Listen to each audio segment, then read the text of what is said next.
Bueno, continuamos con nuestro estudio de los 10 mandamientos. Para esta mañana tengo que aclararles que cometí lo que se llama en informática un error de capa 8, es decir, un error que se le atribuye al usuario porque no subí el archivo que tenía la presentación para el día de hoy.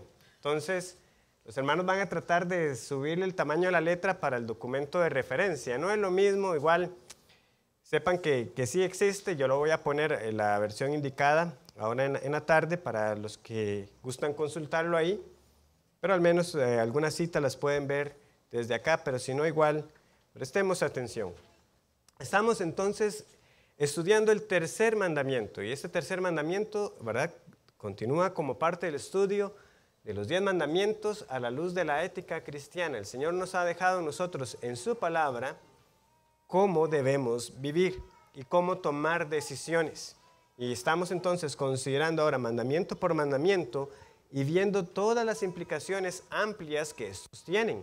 En el caso del tercer mandamiento, tiene que ir más allá que simplemente el hecho de no tomar el nombre de Dios a la ligera o el uso de las malas palabras.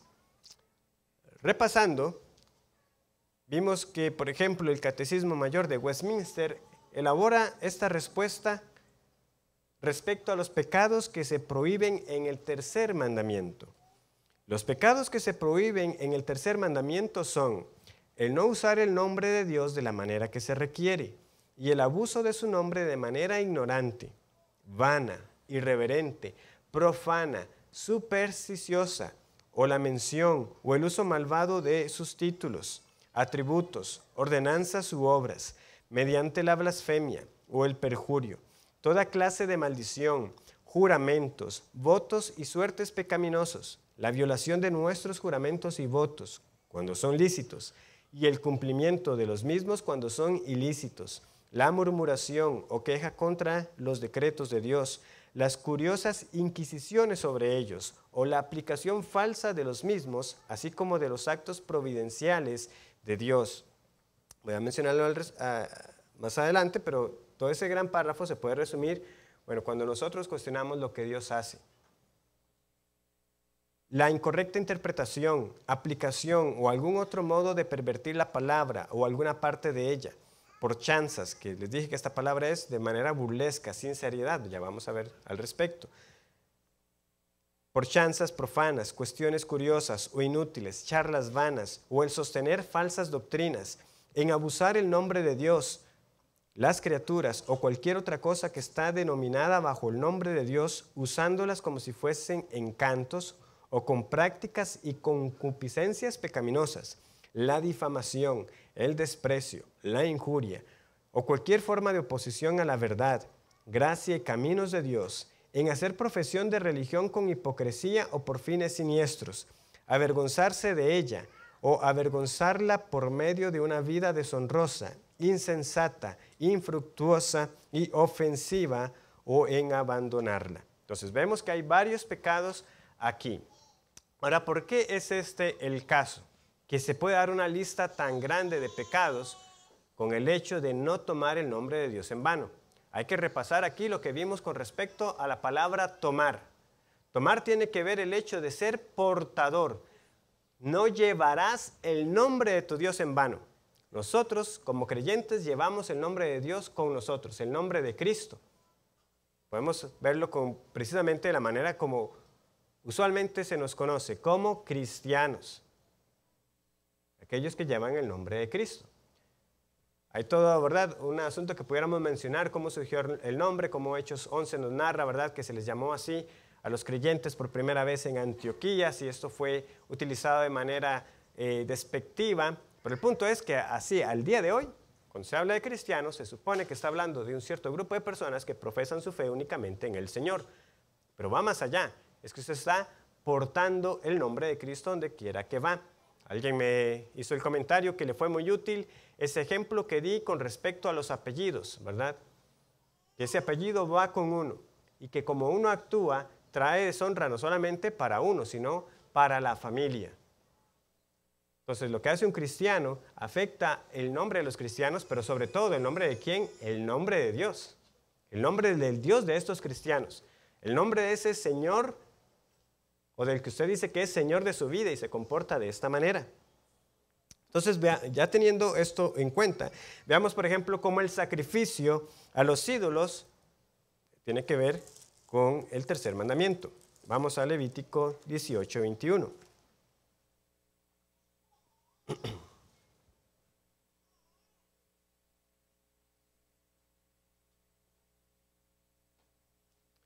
Levítico 18:21. Dice la palabra: y no des hijo tuyo para ofrecerlo por fuego a Moloc.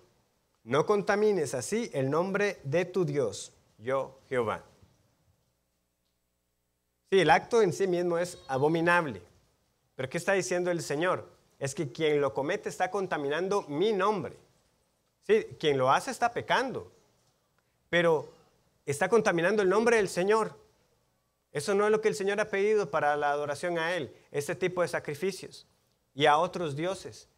De nuevo, el asunto es nuestra conducta, nuestros actos contaminan el nombre de Dios. Por eso es que el tercer mandamiento va más allá de nuestros labios. Vamos a hablar bastante de pecados que cometemos con nuestros labios, pero va más allá. La brujería, la idolatría en general, por ejemplo, segundo de Crónicas 33, 4 al 7. Segundo libro de Crónicas, capítulo 33, versículos del 4 al 7. Aquí se nos describe el perverso reinado de Manasés, uno de los peores reyes que tuvo Judá, que fue hijo de uno de los mejores reyes, que fue Ezequías. Vean lo que se nos dice de su reinado. Capítulo 33, versículo 4. Edificó también altares en la casa de Jehová, de la cual había dicho Jehová: en Jerusalén estará mi nombre perpetuamente. Vean nuevamente cómo lo que se nos va a describir a continuación se nos recuerda. Es que el nombre del Señor, Él lo quiso poner en Jerusalén, esa ciudad santa, en aquel momento particular. Ahí estaba el nombre del Señor. Entonces todo lo que viene a continuación viene a contaminar, a difamar el nombre del Señor. Edificó asimismo altares a todo el ejército de los cielos en los dos atrios de la casa de Jehová, y pasó a sus hijos por fuego en el valle del hijo de Hinnom, y observaba los tiempos, miraba en agüeros, era dado a adivinaciones, y consultaba a adivinos y encantadores. Se excedió en hacer lo malo ante los ojos de Jehová, hasta encender su ira. Además de esto, puso una imagen fundida que hizo en la casa de Dios, de la cual había dicho Dios a David y a Salomón su hijo, en esta casa y en Jerusalén, la cual yo elegí sobre todas las tribus de Israel, pondré mi nombre para siempre. Nuevamente, como una especie de emparedado se nos dice, primero, en Jerusalén puse mi nombre, y al final de los pecados se nos vuelve a decir, es que yo puse mi nombre ahí. Y en medio de esos pecados, ¿qué se nos dice? Obviamente idolatría, sacrificios, pero también ahí están los agüeros, las adivinaciones, todo lo que tiene que ver con la superstición, es tomar el nombre del Señor en vano, porque estamos diciendo nosotros que lo que nos ha dicho Él respecto al futuro no es digno de confianza ni es suficiente. Muy bien, entonces, ¿de qué otras maneras tomamos el nombre del Señor en vano? La siguiente lista está basada en una que nos da Thomas Watson de su libro Los 10 Mandamientos. Por ejemplo, nosotros tomamos el nombre de Dios ¿cuándo qué? Cuando hablamos con ligereza e irreverencia de su nombre. Del mismo modo que nosotros usamos títulos para referirnos a algunas personas a modo de honra y respeto, mucho más deberíamos hacerlo con el Señor.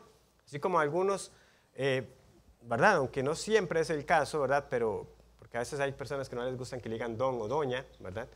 Pero se supone que hay un tema de respeto ahí detrás, cuando uno le está presentando al niño a don tal, ¿verdad? Entonces, ¿por qué? Porque del menor tendría que haber una reverencia al mayor, o el señor presidente, señor diputado. De nuevo, aquí no estamos hablando de la idoneidad, es que ese no es mi presidente, yo no voté por él, no, es el presidente. Y hay un respeto en la manera en que usted se dirige a él. Entonces, ¿cuánto más tendría que ser con el Señor? Por eso, nosotros deberíamos estar muy atentos a ciertas expresiones que pueden volverse muy comunes entre nosotros y que no las veamos como un irrespeto al nombre de Dios. Veamos, por ejemplo, lo que nos dice Deuteronomio 28, 58.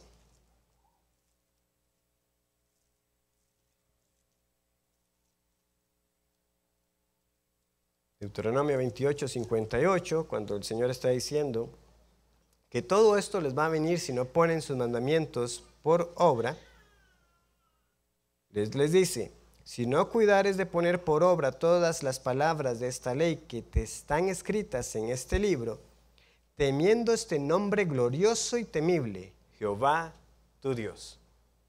Jehová tu Dios. ¿Recuerdan cómo esa expresión nos tiene que llevar de nuevo a los mandamientos, al primer mandamiento, al tercer mandamiento?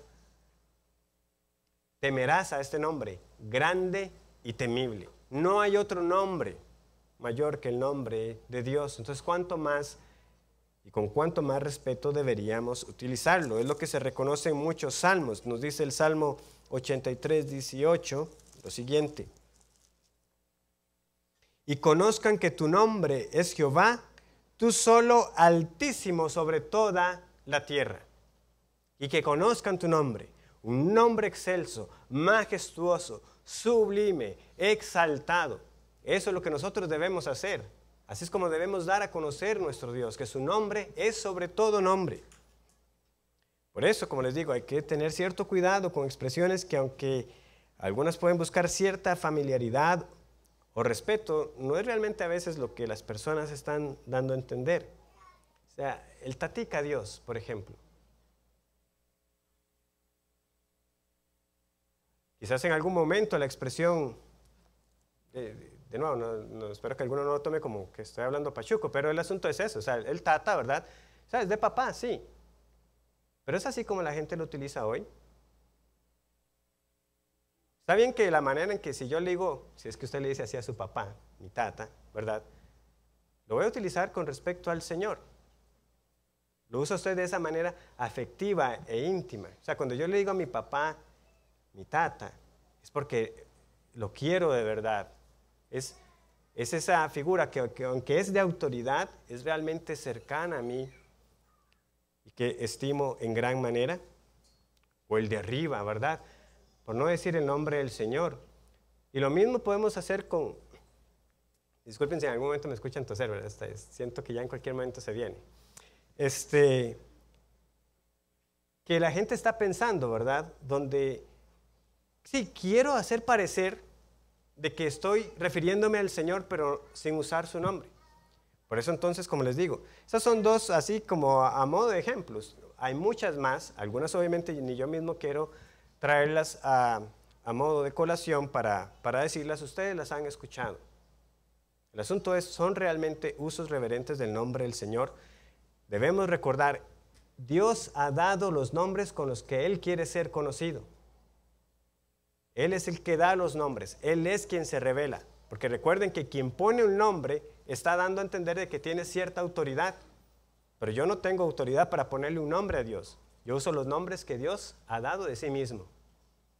Y hay muchos títulos que igualmente yo puedo utilizar de manera personal con el Señor, que demuestren esa cercanía o ese afecto, esa intimidad con aquel que también no solamente es el Dios soberano, pero que también es mi Padre, mi protector, mi torre fuerte, mi roca.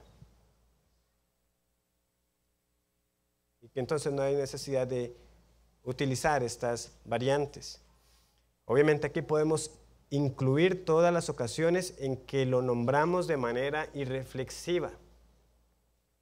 ¿Por qué es que utilizan algunas personas constantemente, oh santo Dios?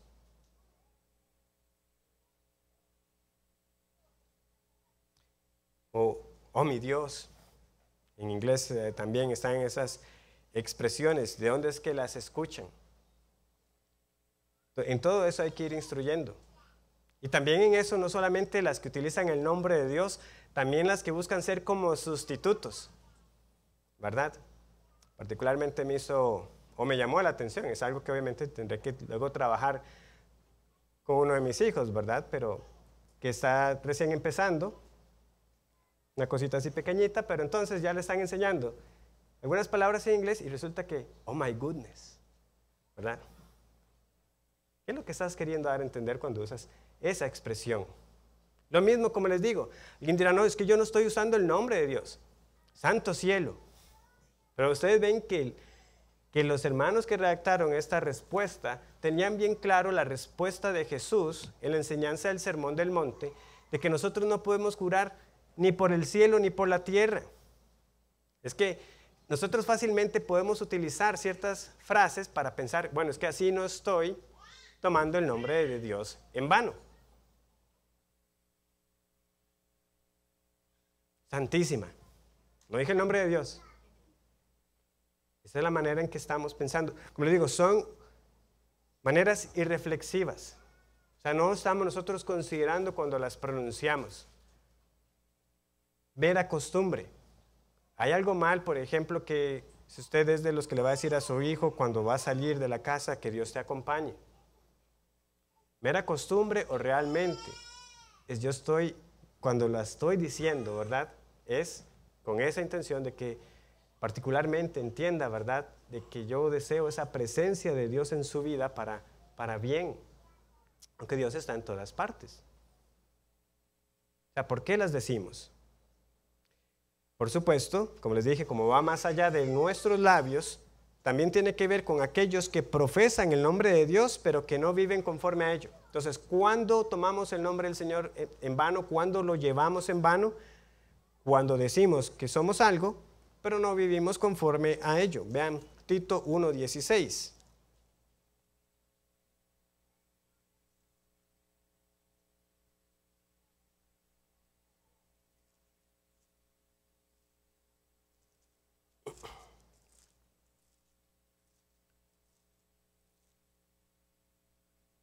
Tito 1:16 dice que profesan conocer a Dios, pero con los hechos lo niegan, siendo abominables y rebeldes, reprobados en cuanto a toda buena obra. Profesan, es decir, de sus labios, conocer a Dios, pero con los hechos lo niegan. Romanos 2:24.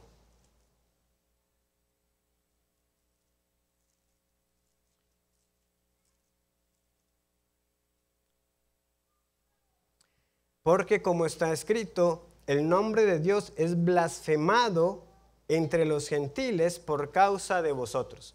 Obviamente en esta sección de la carta Pablo está hablando de los judíos, pero ¿qué está diciendo? Por la manera en que usted vive, el nombre de Dios es blasfemado, es burlado, es profanado, no es tomado en serio entre los gentiles, por causa de ustedes.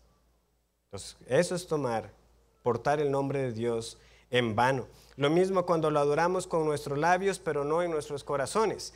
Obviamente la adoración, como se ha explicado en otros casos, no es solamente el tiempo cuando cantamos al Señor, pero eso es una manera también que estaríamos siendo nosotros incongruentes con lo que decimos ser si nosotros simplemente estamos cantando sin considerar aquello que estamos cantando y sin realmente creerlo. Porque Dios pide nuestro corazón. Pero en general, todo lo que rendimos al Señor tiene que ser porque de corazón creemos en Él. Como dice Proverbios 23:26, dame, hijo mío, tu corazón. Pero, ¿verdad? El Señor, citando al profeta Isaías, ¿qué fue lo que le dijo a los fariseos? En varias ocasiones. Una de ellas en Mateo 15:18. Mateo 15:8, citando al profeta Isaías, hipócritas, bien profetizó de vosotros Isaías cuando dijo, este pueblo de labios me honra, mas su corazón está lejos de mí. Pues en vano me honran enseñando como doctrinas mandamientos de hombres. Este pueblo de labios me honra, pero su corazón está lejos. Ese es su caso. Entonces aquí vemos que la hipocresía, la superstición cae también en estos casos, porque es alguien que de boca dice que cree en el Señor, pero no, en el fondo recurre a otras fuentes, porque está dando a entender que Dios no es digno de confianza. También tomamos el nombre del Señor en vano cuando oramos a Él, pero no creemos en Él. ¿Oramos creyendo que nada va a cambiar? ¿Ha orado usted de esa manera? Voy a orar por esta situación. Usted en el fondo está orando simplemente por cumplir o por decir que oró por algo. Pero ¿ha orado usted de esa manera? Voy a pedir por algo que yo sé que Dios no va a hacer. Debemos arrepentirnos de eso.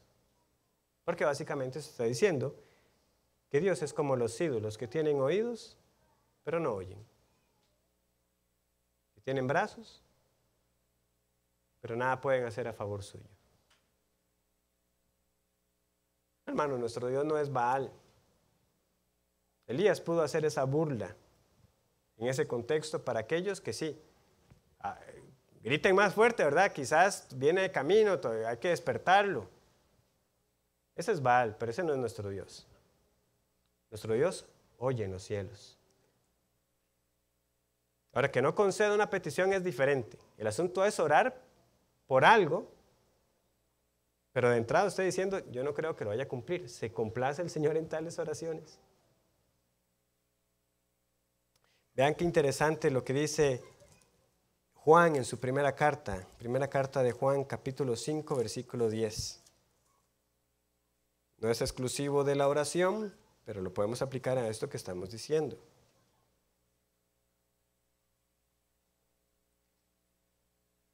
El que cree en el Hijo de Dios, primera de Juan 5:10, el que cree en el Hijo de Dios tiene el testimonio en sí mismo.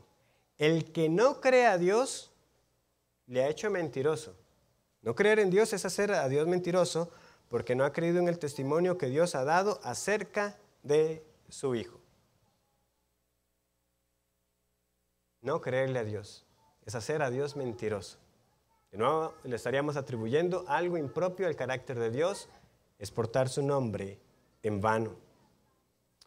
También cuando profanamos y abusamos su palabra de cualquier manera, quien se deleita en el pecado y habla de lo sagrado.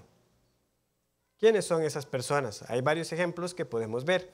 Tenemos a todos aquellos que son burladores de la palabra de Dios, de los que hablan en broma de las Escrituras. Vamos a la segunda carta de Pedro, ahí cerquita de Juan, unas páginas atrás, segunda carta de Pedro, capítulo 3, versículo 4. Bueno, versículo 3 para que vea el carácter de estos hombres. Sabiendo primero esto, que en los postreros días vendrán burladores, andando según sus propias concupiscencias, y diciendo, ¿dónde está la promesa de su advenimiento? Porque desde el día en que los padres durmieron, todas las cosas permanecen así como desde el principio de la creación. Burladores. ¿Y cuándo vendrá el Señor? Aquí seguimos esperando.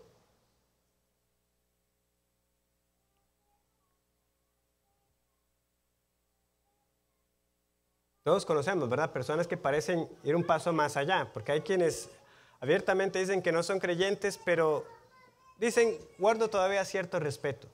Pero hay quienes cuyas conciencias se han endurecido más y les da igual, ¿verdad? Tomar las cosas del Señor y hacerlas objeto de burla, hacer bromas respecto a Cristo o cualquier otra verdad respecto de Dios o de la Biblia.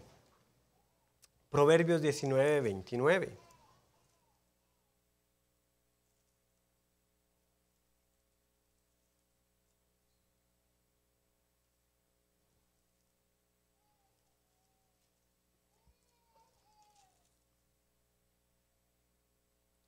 ¿Qué dice el Señor de tales personas? Preparados están juicios para los escarnecedores. Esto es para burladores y azotes para las espaldas de los necios. No, el Señor no va a tomar por inocente, como vamos a ver, a todos aquellos que de una u otra manera portan su nombre en vano. También es tomar el nombre del Señor en vano cuando tomamos la Escritura para apoyar cualquier pecado. O sea, en el momento que nosotros utilizamos la Biblia a nuestra conveniencia, porque yo sé que estoy en un pecado y alguien me confronta con mi pecado, y mi respuesta es, pero no dice la Biblia, debemos tener cuidado, ¿Qué es lo que vamos a argumentar? ¿Estoy yo utilizando la Escritura entonces para calmar mi conciencia, para dar una excusa ligera y continuar en mi vida pecaminosa? ¿Verdad? Que alguien quiere confrontar a alguien con algún aspecto de su vida. Hermano, no está siendo dominado usted por lo material, no se está descuidando por querer ganar mucho más dinero, pero es que no dice la Biblia que trabajemos. Es ese uso de la Escritura, ¿verdad?, para justificar el pecado. Problema de enojo, pero no dice la Biblia, airaos, pero no pequéis. Es posible airarse y no pecar.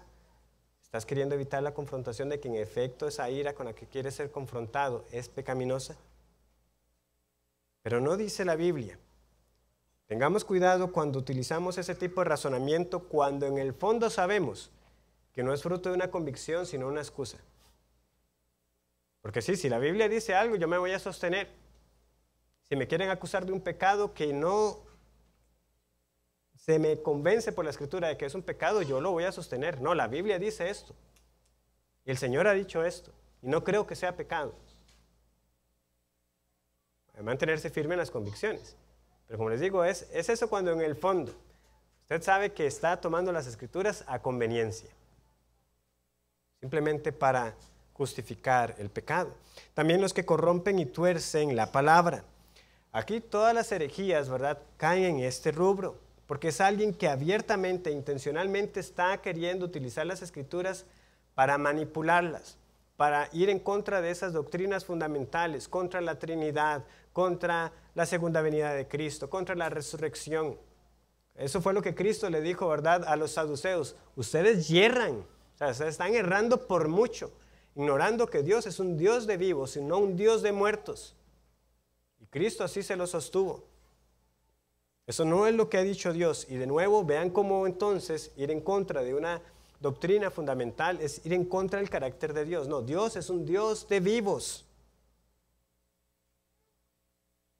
Vean cómo también lo expresó Pedro, ¿verdad?, respecto a las cartas de Pablo y el resto de las Escrituras en general. Ahí mismo en la segunda carta de Pedro, capítulo 3, hablando acerca de las cartas de Pablo, dice que casi en todas sus epístolas, hablando en ellas de estas cosas, entre las cuales hay algunas difíciles de entender, las cuales los indoctos e inconstantes tuercen, como también las otras Escrituras, para su propia perdición.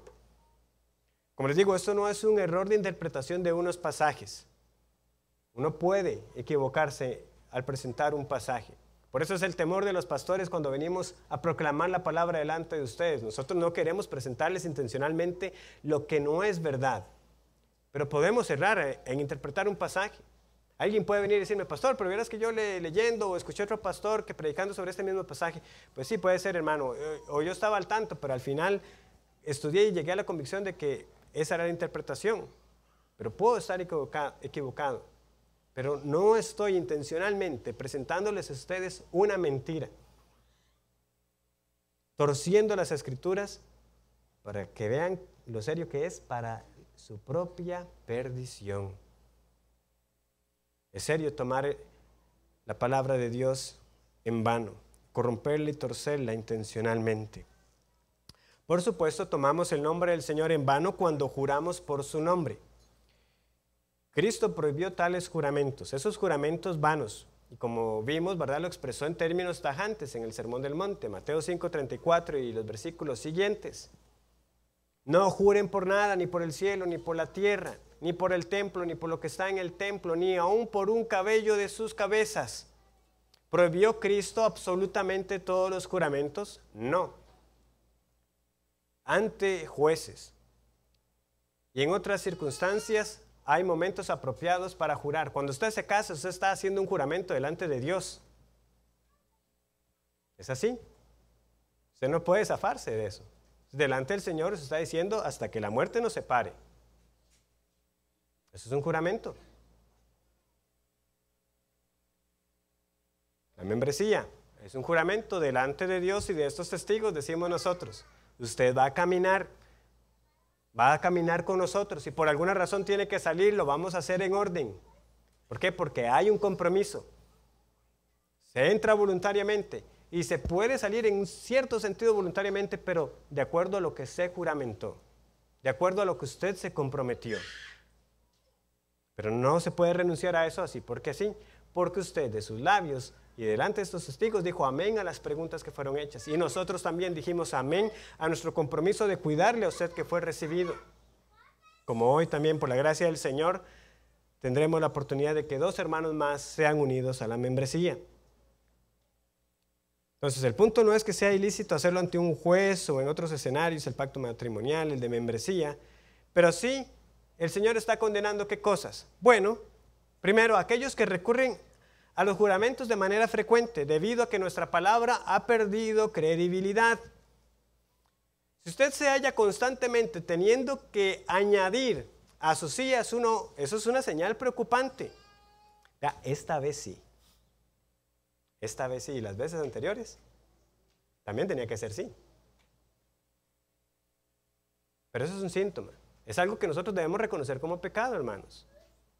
El Señor está diciendo, hay juramentos que son sencillamente innecesarios, están de más, no jure por ellos, aunque no use el nombre de Dios explícitamente. No debería ser necesario. En el mundo lo resuelven de varias maneras, pero no debería ser así. Lo juro por lo más sagrado. Tome, le dejo mi reloj. O sea, ese tipo de cosas no deberían darse. Porque si usted es un hombre de palabra, una mujer de palabra, su sí es sí, su no es no. Es así. ¿Por qué? Porque usted va a cumplir lo que dijo. Como dice Watson, a un hombre que es honesto se le creerá sin un juramento. O como lo expresa otro autor, la implicación parece ser que si el nombre de Dios habita en un creyente por medio del Espíritu, entonces la palabra del creyente debería ser tan válida como la de Dios. Y no hace falta ningún juramento adicional. Hermanos, Dios no necesita añadir juramentos a sus palabras. Y sin embargo lo hizo. Ahora eso es algo digno de considerar. El Dios de toda verdad, que no necesita dar evidencias o pruebas de que va a cumplir, trata con nosotros por medio de pactos. Porque no puede jurar por otro mayor que Él mismo, ¿verdad? Como dice Hebreos. Y sin embargo Dios dice, yo voy a cumplir. Y si no lo hago, dejo de ser Dios. Básicamente. O sea, nuestra palabra debería ser tan válida como la de Dios. Qué afirmación más fuerte la que nos comparte ese autor, Edmund Clooney. Debería ser tan válida como la de Dios. En otros momentos, ¿verdad? En el pasado creo que les había compartido también cómo R.C. Sproul rebatía a aquellos que pensaban que estaban jurando así como, wow, qué juramento, ¿verdad? Se lo juro por la tumba de mi madre, ¿verdad? Y qué fácil, ¿verdad? Hacerlo por un muerto, porque usted sabe que no va a venir a hacerle nada si no cumple. ¿Sí? Es ese tipo de cosas que las personas hacen. El asunto es, ¿lo estamos haciendo nosotros también? Que decimos ser cristianos, nuestra palabra debería valer. Yo creo, hermanos, que es una de las áreas en las que debemos examinarnos. ¿Cuántas veces le hemos dicho a un hermano, voy a orar por usted y no ora? Hermano, yo le llego tal día y no llega. Tal día le devuelvo el libro, no lo devuelve.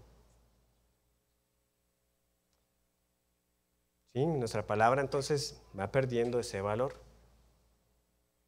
Pronunciar groserías, obviamente las cuales ni siquiera algunas se pueden decir desde aquí, pero debemos tener temor de considerar tales improperios involucrando los nombres de Dios.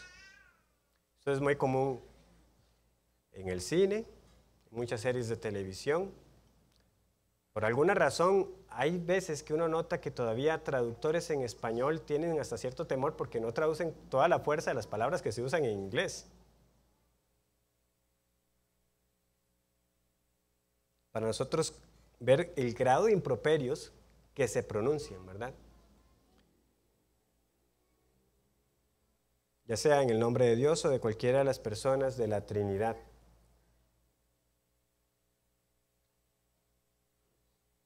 El Señor a muchos particularmente los salvó de ese tipo de pecados donde sus labios eran tales que maldecían, ¿verdad? Utilizando a Dios o nombres de Dios o lo sagrado. Pero nosotros ahora, de nuevo, si estamos caminando en novedad de vida, no debería cruzar por nuestra mente, ¿verdad? Tan siquiera utilizar tales expresiones. Es también portar el nombre de Dios en vano cuando uno jura para hacer lo malo. Ustedes recuerdan en Hechos 23, ¿verdad? Aquellos que se juramentaron bajo maldición, así es como dice. No vamos a probar bocado hasta que matemos a Pablo. No sabemos qué pasó con ellos, porque no pudieron matar a Pablo. Pero el asunto es que están jurando, sí, porque ya vimos que hay ciertos escenarios que puedan ser válidos para jurar, pero ese nunca va a ser uno válido. Nunca podemos jurar hacer lo malo, hacer lo pecaminoso. Se juramentaron bajo maldición. Ese bajo maldición podemos pensarlo cuando en el Antiguo Testamento leemos mucho esta frase. Así me haga Dios y aún me añada. ¿Verdad? Esa es una manera, bajo maldición. Si no cumplo que el Señor tal cosa. Y todavía más. No vamos a probar bocado hasta que matemos a Pablo. Ese no es un juramento válido. Están jurando pecar. Usted no puede jurar eso. También tenemos el caso de Jefté. Vamos a Jueces 11.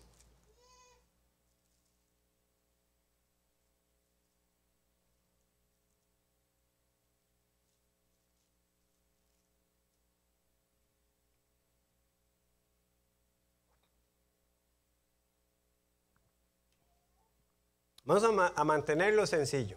Sí, ¿qué pasó con la hija de Jefté? Hay dos posiciones. Unos dicen que sí la sacrificó, literalmente. Otros dicen lo que hizo fue que la dedicó al Señor en el sentido de que ella murió virgen. O sea, no se pudo casar. Entonces, eso es así sencillo, para no perder el punto del asunto del juramento. O sea, es un juramento irreflexivo el que Jefté está haciendo. Vean lo que dice Jueces 11:30. Y Jefté hizo voto a Jehová diciendo, si entregares a los amonitas en mis manos, cualquiera que saliere de las puertas de mi casa a recibirme, cuando regrese victorioso de los amonitas, será de Jehová y lo ofreceré en holocausto. Vean lo que él está diciendo. Quien quiera que salga. O sea, no le pasó por la cabeza que podía salir su hija. Juramento irreflexivo. Y particularmente, y por eso les digo que es aquí donde a veces se da el debate, o sea, si él dice ofrecerla en holocausto y se está juramentando hacerlo, o sea, en el fondo él no tuvo que haberlo cumplido si literalmente fue sacrificar a su hija, porque tales sacrificios Dios los prohibió, no solamente para otros dioses, sino también para con él. O sea, nadie podía sacrificar una vida humana aunque fuera dedicado a Jehová. Por eso es que algunos dicen, es que Jefté no pudo haber cumplido ese juramento, porque no pudo ser que mató a su hija. Lo que hizo fue que la dejó en virginidad, o sea, que muriera virgen, y que la frase ahí, ofrecer en holocausto, más que el acto de quemar, era ese asunto de ofrecerlo al Señor, ¿verdad? Como se ofrece un incienso en aroma, qué sé yo, es dedicado al Señor, que ese es el sentido de esa palabra, que quizás holocausto, por eso causa la confusión, porque da la idea de algo que fue quemado. Como les digo, no estoy ahorita centrándome tanto en qué fue lo que pasó, sino en la necedad del juramento, en hacer algo que no convenía y que afectó a su hija innecesariamente, sea lo que al final él haya hecho. También el perjurio, es decir, hacer Dios testigo de una mentira o de algo que no tenemos la intención de cumplir. Vamos al segundo libro de Samuel.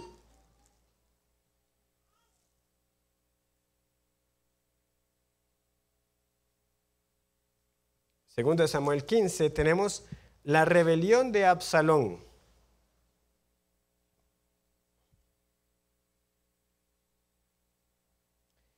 No voy a leer todo el capítulo, pero ¿qué tenemos aquí? Tenemos que Absalón, ¿verdad?, empieza a ganarse a la gente del pueblo. Cuando alguien llegaba con un caso para el rey, él lo llamaba aparte. Ay, ¿quién diera, verdad?, que me pusiera a mí por rey. Si tendrías quien te escuchara. Y así se iba ganando a las personas. El día que él quiso consumar su rebelión, leemos lo siguiente, versículo 7. Al cabo de 4 años aconteció que Absalón dijo al rey, que es también su papá, yo te ruego me permitas que vaya a Hebrón a pagar mi voto que he prometido a Jehová. Porque tu siervo hizo voto cuando estaba en Jesús, en Siria, diciendo, si Jehová me hiciere volver a Jerusalén, yo serviré a Jehová. ¿Era verdad? No era verdad. Absalón no tuvo temor de invocar el nombre de Dios en una mentira.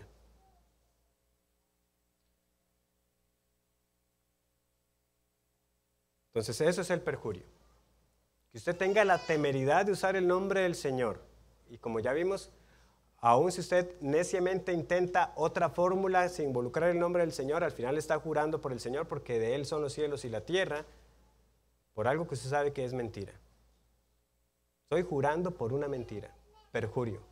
Es tomar, es portar el nombre del Señor en vano.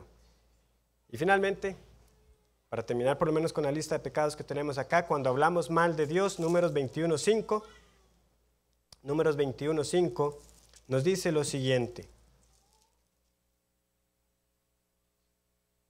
Y habló el pueblo contra Dios y contra Moisés. ¿Por qué nos hiciste subir de Egipto para que muramos en este desierto? Pues no hay pan ni agua, y nuestra alma tiene fastidio de este pan tan liviano. Eso es hablar contra Dios, cuando cuestionamos sus tratos para con nosotros. ¿Por qué el Señor permite esto en mi vida? ¿Por qué lo hizo de esta manera? El pueblo murmuró contra el Señor. ¿Somos nosotros de los tales? ¿Qué pasó aquí? El Señor les envió las serpientes para que los mordieran. Pero hablaron contra Dios. Hermanos, cuando nosotros tenemos tales pensamientos, debemos de nuevo recordar quién es el que trae las circunstancias a nuestra vida para no hablar mal contra Dios, ya sea en pensamiento o igual aún de nuestros labios, porque de nuevo es tomar el nombre del Señor en vano, es dar un cuadro incorrecto de Él, es dar a entender a otros que Dios no es lo que Él dice ser y de que Él se equivoca en el trato para con sus hijos, lo cual es inconcebible cuando sabemos quién es el Dios que nos ha salvado. Que el Señor les bendiga. Les recuerdo que si tienen preguntas me las pueden hacer llegar, pueden ir por sus hijos.